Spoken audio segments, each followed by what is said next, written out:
Before 8th grade, I felt that life would always be easy. I thought I would always be bigger, stronger, and smarter than everybody else. School was easy because I could relax my mind and look at the board every once in a while, and I would pass with flying colors. In football, I could throw people out of the way without a second thought. I did not need to be able to dribble or shoot in basketball because I would get a million tries in the paint. I never needed to take notes in class because of my photographic memory. It was as if I was given the cheat codes for life. I would always be a starter in any sport I played. No coach would take me out of the game because I could overpower anyone. I felt that I was so good that 45 minutes of homework would be too much. I was so perfect that I did not trust others in group projects.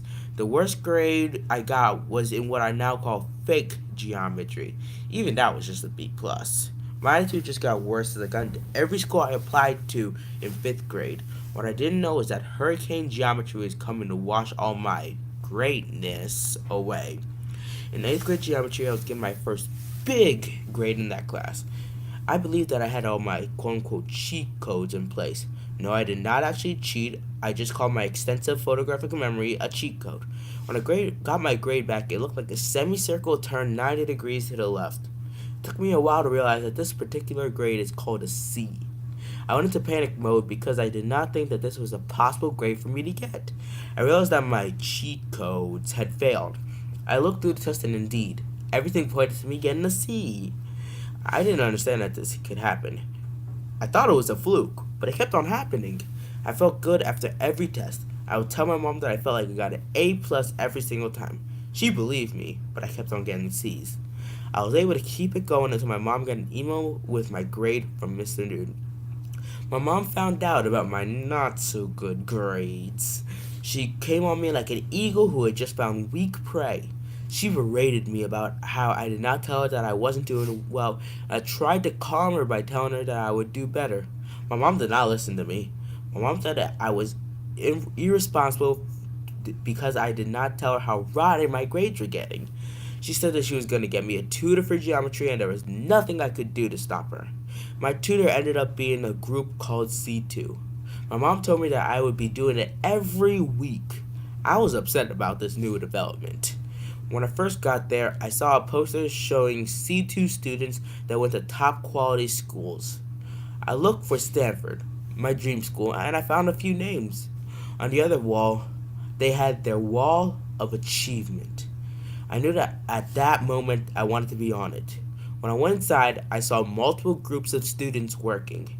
I looked at a small piece of paper on the wall which showed a teacher's name and a few students' names.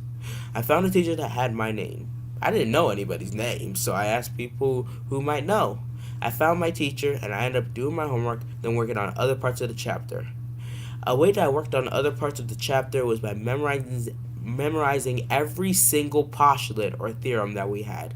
I memorized how to prove the theorems as well. My C's then became B's. Though every once in a while I got overconfident and I would get another C. I would get angry at that point, so I worked to erase the C's, but I was not finished yet. Meanwhile, my football career was not doing well, but I fought for what playing time I did get. My mom was not focused on my football play, so I never found a way to get better at it. I also had a hard time getting better at football because I was spending more time on studying for geometry than anything else. I was clawing my way out of a C average I got it at the beginning of the year. I had one test that did not feel like any other. I was hoping for the best, yet expecting the worst. When I got that test back, it looked like a triangle with the bottom pulled upward. When I realized that that was an A, I went into celebration mode.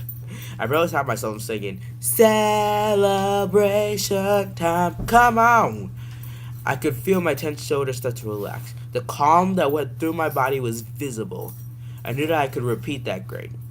Later, reflecting on my grade, I realized that hard work actually paid off. I thought the phrase, "hard work pays off," was just a way that adults made us waste our time.